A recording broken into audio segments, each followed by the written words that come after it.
అద్భుతమైన దంపతులను మనం చూస్తున్నాం. భర్త ఏమో భార్యను ప్రేమిస్తున్నాడు, భార్య ఏమో భర్తను ఆదరిస్తుంది. ఇది అద్భుతమైన కుటుంబ వ్యవస్థ, దేవుడు కోరుకుంటున్న కుటుంబ వ్యవస్థ.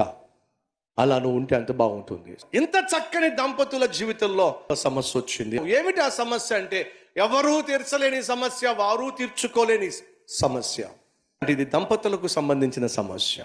భార్య ఏడుస్తుంది, తల్లడిల్లిపోతుంది. అది చూసినటువంటి భర్త ఏం చేశాడో తెలుసా?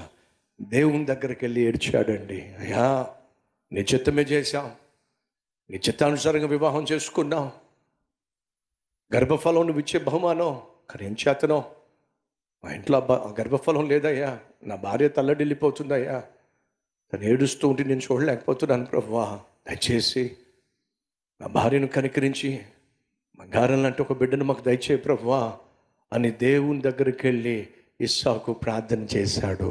ఆ ప్రార్థన దేవుడు ఆలకించాడు.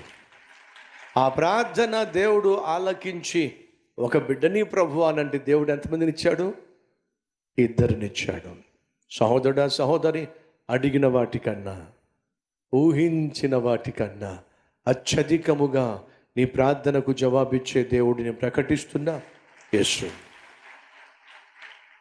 సో కుటుంబంలో సమస్య వచ్చినప్పుడు కొట్టుకు చావలా ఏం చేశారు చెప్పండి? భర్త దేవుని దగ్గరికి వెళ్ళి ప్రార్థన చేశాడు. కుటుంబంలో సమస్య వచ్చిందా? కొట్టుకు చావకండి. అరిచి కేకలేసి ఇల్లు పీకి పందిరి వేయకండి. కుటుంబ వ్యవస్థ ప్రారంభించింది దేవుడు. ఆ కుటుంబ వ్యవస్థను కాపాడగలిగింది కూడా దేవుడే.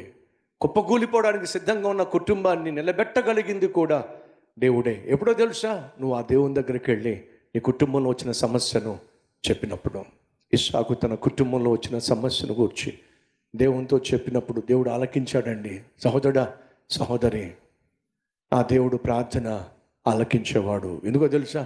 ఆయన కళ్ళుండి చూసేవాడు, చెవులుండి వినేవాడు, మనసు ఉండి నీ కష్టాన్ని అర్థం చేసుకొని నువ్వు అడిగిన దానికంటే అద్భుతమైనటువంటి జవాబు ఇవ్వడానికి ఆయన చాలిన దేవుడు. అలాంటి దేవుడు నీకు ఉన్నప్పుడు అడిపోసుకోవడం దేనికి? అరిచి కేకలేయడం దేనికి? దేవుని దగ్గరికి వెళ్ళి మోకరించి ప్రార్థన చేస్తే, సహోదరి వింటున్నావా, ఖచ్చితంగా సమాధానం దొరుకుతుంది. సో కుటుంబంలో సమస్య వచ్చింది, ఆ సమస్యకు పరిష్కారం దొరికిందంటారా లేదా? దొరికింది. కుటుంబంలో సమస్య వచ్చినప్పుడు ప్రార్థన చేస్తే దేవుడు ఆ సమస్యను తీర్చాడు.